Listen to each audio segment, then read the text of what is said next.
प्रिय साथियों नमस्कार, मैं जसवंत सिंह कैलासिया। हमारी यूट्यूब चैनल पाराद लोकतंत्र का अंकुरण में आपका स्वागत है। हमारी एक अंग्रेजी चैनल भी है जिसका नाम है पाराद जर्मिनेट्स द डेमोक्रेसी। हम सोशल मीडिया के दीगर प्लेटफॉर्म्स पर भी उपलब्ध है। इसका डिस्क्रिप्शन में जाकर आप जानकारी प्राप्त कर सकते हैं। हमारी यह चैनल किन उद्देश्यों के लिए, किस दर्शन के साथ और किस लक्ष्य के साथ लॉन्च की गई है, इसकी जानकारी भी आप डिस्क्रिप्शन में जाकर के देख सकते हैं। हम आपसे निवेदन करना चाहेंगे कि हमारी ये जो वीडियोस हैं उनकी गुणवत्ता पर, उसकी क्वालिटी पर ध्यान अधिक नहीं देंगे, लेकिन जिन विषयों पर हम चर्चा करते हैं और जिन मुद्दों को हम उठाते हैं और जिस गहराई से हम उस पर चर्चा करते हैं उस पर ध्यान देने का कष्ट करेंगे। यदि आपको लगता है कि हमारी इस चैनल से आपके ज्ञान में वृद्धि होती है तो कृपया हमारी इस चैनल को सब्सक्राइब करने, शेयर करने और लाइक करने का कष्ट करें। हम ये भी निवेदन करते हैं कि जब हमारी चैनल को आप सब्सक्राइब करते हैं तो कृपया बेल बटन दबाने का भी कष्ट करें। जैसा कि आपको ज्ञात है, हमने एक वीडियो सीरीज़ प्रारंभ की है जिसका संबंध हमारे देश की निर्वाचन प्रणाली से है। वैसे अधिकतर आप सोशल मीडिया पर ये इस चीज़ को देख रहे होंगे कि ईवीएम को लेकर के काफ़ी हंगामा है, हो हल्ला भी है, एजिटेशंस भी हो रहे हैं। लेकिन हम ईवीएम के विषय में ये एपिसोड प्रस्तुत नहीं कर रहे हैं, लेकिन हमारे देश की जो निर्वाचन प्रणाली है समूची, उसको लेकर के हम अपने विचार प्रस्तुत कर रहे हैं। इस वीडियो सीरीज को हमने 3 अंकों में बांटा है। पहला अंक पहले ही हम आपकी सेवा में प्रस्तुत कर चुके हैं। इसका दूसरा एपिसोड या दूसरा अंक इस प्रकार से प्रस्तुत है। चूँकि हमारे विषय तकनीकी स्वरूप के रहते हैं तो हमको एक उसका राइट अप बनाते हैं और इस राइट अप को आपके सामने पढ़कर प्रस्तुत करते हैं। मैं इस एपिसोड का दूसरा अंक इस प्रकार से पढ़कर आपके सामने प्रस्तुत करता हूँ। बिंदु 7, भारत के संविधान की आत्मा, उसकी उद्देशिका, प्रीएम्बल में ही समाजवाद, सोशलिज्म। दुख की बात यह है कि देश बड़ी तेज़ी से पूंजीवाद, कैपिटलिज्म और अब जातीय पूंजीवाद, कास्ट कैपिटलिज्म अर्थात नस्लवादी पूंजीवादी व्यवस्था में परिणत होता जा रहा है।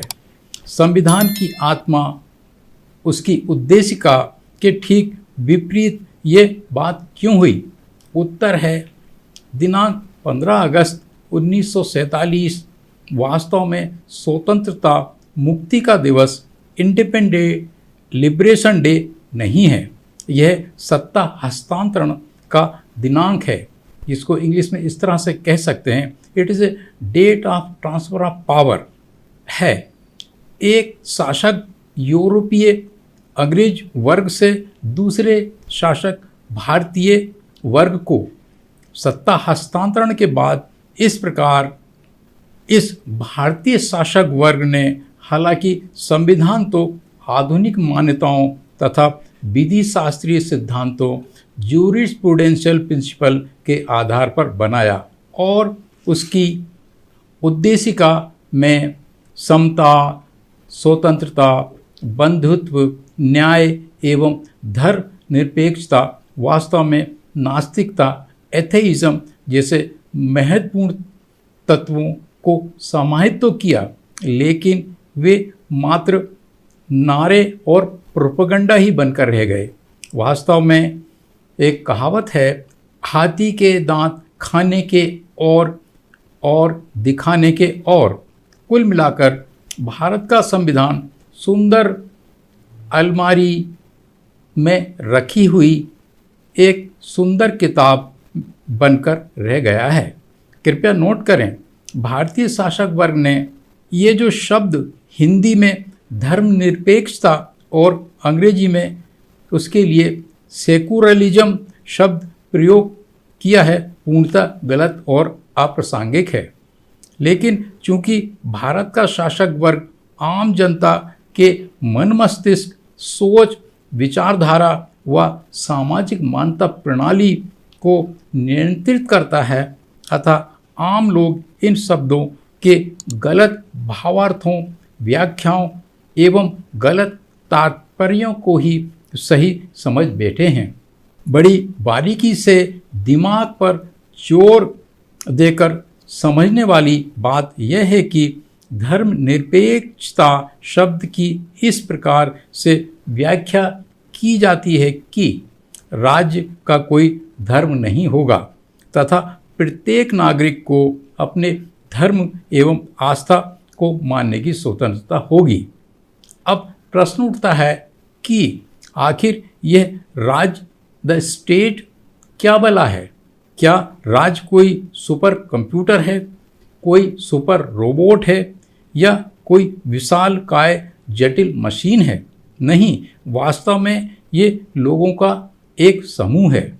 यदि जनसमूह में से चंद चुनिंदा लोगों को राजकाज चलाने के लिए किसी प्रणाली, प्रक्रिया के अंतर्गत, जिसे हम निर्वाचन प्रणाली कहते हैं, अपना प्रतिनिधित्व आम भाषा में नेता, लीडर कहते हैं, को राज्य मान लिया जाए और इस राज्य की मानसिकता, विचारधारा, जीवन दर्शन, मनोविज्ञान का बारीकी से अध्ययन किया जाए तो हम पाते हैं कि वे सारे के सारे पुरोहितवादी मान्यताओं, थियोक्रेटिक वैल्यूज़ और राजशाही शासन प्रशासन प्रणाली के पक्षधर और पोषक हैं। वे धर्मांध, अंधश्रद्धा वाले, अंधविश्वासी, कर्मकांडी और जातीय नस्लीय सोच वाले हैं। वे गैर तार्किक और गैर वैज्ञानिक सोच वाले हैं। ये राज्य रूपी नेता 24 घंटे उन्हीं बातों में डूबे रहते हैं। बहुत आश्चर्य की बात तो यह है कि भारत में कथित मार्क्सवादी, लेनिनवादी, माओवादी, साम्यवादी नेता, जनप्रतिनिधित्व भी धर्मांध, अंधविश्वासी, अंधश्रद्धा वाले, कर्मकांडी और अधिनायकवादी सोच रखने वाले, पुरोहित राज्य व्यवस्था को मानने वाले हैं, गैर तार्किक एवं गैर वैज्ञानिक सोच वाले हैं। जबकि एक कॉमरेड, एक कम्युनिस्ट, एक साम्यवादी, एक मार्क्सवादी, एक माओवादी, एक लेनिनवादी होने की अनिवार्य शर्त यह होती है कि वह प्रथमतः तार्किक हेतुवादी हो तथा वैज्ञानिक सोच, साइंटिफिक टेम्परामेंट वाला व्यक्ति हो, अंधविश्वासों, कर्मकांडों, संस्कारवाद से दूर रहने वाला हो, कुल मिलाकर वो नास्तिक हो। लेकिन आश्चर्य की बात तो यह है कि भारत के तथाकथित कम्युनिस्ट कॉमरेड सबसे ज़्यादा अंधविश्वासी, धर्मांध, कर्मकांडी एवं संस्कारवादी हैं। वे सबसे अधिक गैर हेतुवादी, गैर तर्कवादी और गैर वैज्ञानिक सोच विचारधारा वाले होते हैं। इतना ही नहीं, वे विपन्न हैव नॉट्स होने का दिखावा, नौटंकी तो करते हैं, लेकिन भारी संपन्न हैव्स होने के साथ साथ सामंतवादी सोच विचारधारा के होते हैं। संसार, खासकर कम्युनिस्ट संसार, कम्युनिस्ट वर्ल्ड भी इन गूढ़ रहस्यों से अनजान हैं। यही हाल कथित समाजवादियों, सोशलिस्ट तथा देश के समाजवादी आंदोलन, सोशलिस्ट मूवमेंट्स का है। समाजवाद भी एक पश्चिमी अवधारणा है। उक्त दोनों अवधारणाओं की अपनी अपनी तरफदारियाँ, स्टैंड्स हैं। सामाजिक, राजनीतिक, आर्थिक, सांस्कृतिक, आध्यात्मिक वैल्यूज़, मूल्य हैं। तदनुसार वे एक आदर्श समाज नमूने, सोशल मॉड्यूल्स को प्रस्तुत करते हैं और तदनुसार इस सामाजिक नमूने की तरफ समाज को ले जाने के लिए उनके नेता, लीडर अग्रसर होने का आह्वान करते हैं तथा भारत के कम्युनिस्ट, सोशलिस्ट इस दिशा में कुछ अनुगमन अप्रोच हेतु अग्रसर प्रोसीड हैं। सच्चाई यह है कि साम्यवादी समाजवादी आंदोलन जो विपन्नों हैव नॉट्स का संपन्नों हैव्स के विरुद्ध है, भारत में इस आंदोलन को संपन्न हैव्स द्वारा ही चलाया जा रहा है। अर्थात इनकलाब जिंदाबाद का नारा यथास्थितिवादी कट्टरपंथी कंजर्वेटिव्स ऑर्थोडॉक्सेस ही चला रहे हैं और आम भोली भाली जनता को गुलाम सब्जेक्ट्स बनाए हुए हैं। यह इनकलाब अर्थात क्रांति के नाम पर प्रतिक्रांति काउंटर रिवोल्यूशन है। भारत में यह कार्य शासक वर्ग द्वारा ही कम्युनिज्म सोशलिज्म की आड़ में किया जा रहा है। हम इस चलन ट्रेंड को बदलना चाहते हैं। आधारभूत प्रश्न यह है कि देश की प्राय सारी की सारी आबादी धर्मांध हो, अंधश्रद्धा वाली हो, कर्मकांडी हो, अंधविश्वासी हो, साथ ही उसके कथित लीडर, यहाँ लीडर से हमारा तात्पर्य सभी प्रकार के लीडरों से है, जैसे धार्मिक, सांस्कृतिक, राजनीतिक, आर्थिक, बौद्धिक, सामाजिक लीडर शामिल भी हैं, भी वैसे ही हों और उक्त सभी बातों को और बढ़ावा दे रहे हों। देश के संसाधनों, उत्पादनों, जन संसाधनों, कावड़ यात्रा एवं अन्य यात्राएं, श्रम बल का तथा बजट का बड़ा हिस्सा धार्मिक कर्मकांडों में खर्च हो रहा है, तो ये कैसे कहा जा सकता है कि भारत राज्य एक धर्मनिरपेक्ष राज्य, ए सेकुलर स्टेट है। हमें ये समझना होगा कि शब्द सेकुलर एक अंग्रेजी भाषा का शब्द है और यह एक यूरोपीय पश्चिमी अवधारणा है। इस शब्द के पीछे क्या अवधारणा है, इसका क्या व्याख्या है, इसका व्यवहारिक तात्पर्य क्या है, इसका व्याकरणीय अर्थ क्या है, इसकी परिभाषा क्या है, इस विषय में एकेडमिशियंस क्या विचार रखते हैं, ये सब बातें विचार विमर्श एवं चिंतन मनन के विषय हैं।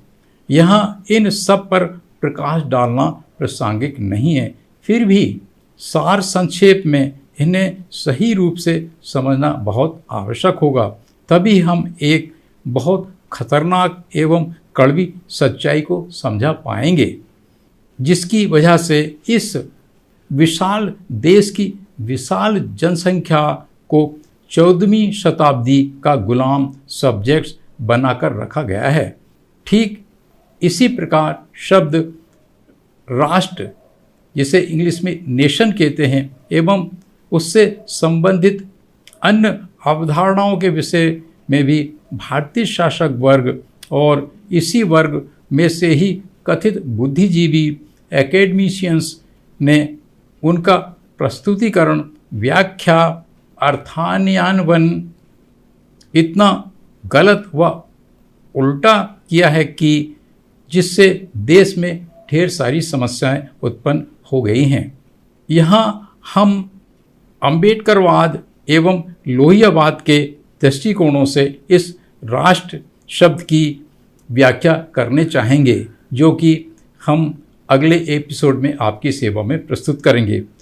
इस प्रकार प्रिय साथियों, हमारा इस श्रृंखला का, जिसका नाम है वर्तमान निर्वाचन प्रणाली के गुण दोष का दूसरा एपिसोड यहाँ समाप्त होता है। हमारे साथ बने रहने और पूरा वीडियो देखने के लिए बहुत बहुत धन्यवाद। नमस्कार।